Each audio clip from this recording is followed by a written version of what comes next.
I'm Dr. Mackley, and I want to give you just a brief overview why people have problems with TMD or TMJ. Now, this is a lower jaw with upper teeth in the proper position.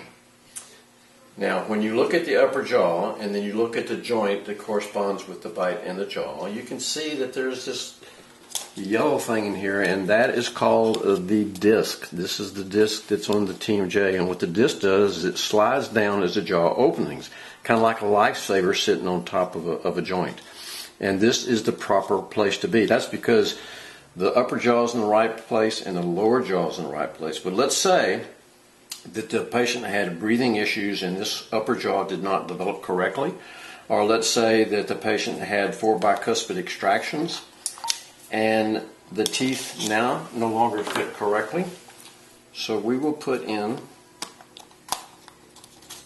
another set of teeth that are there incorrectly. And these teeth are teeth that everything has been pushed backwards on the top jaw.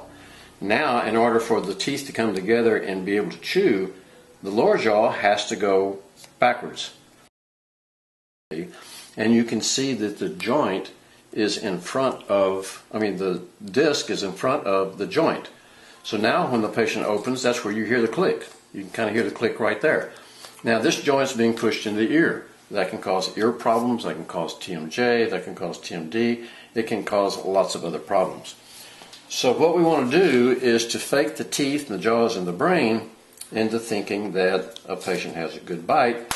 And we do that by making a plastic orthotic, an orthotic just like an orthotic that goes into the shoe to make your leg size the same. Then this is able to close down, and now you have the same joint position as a normal healthy mouth does.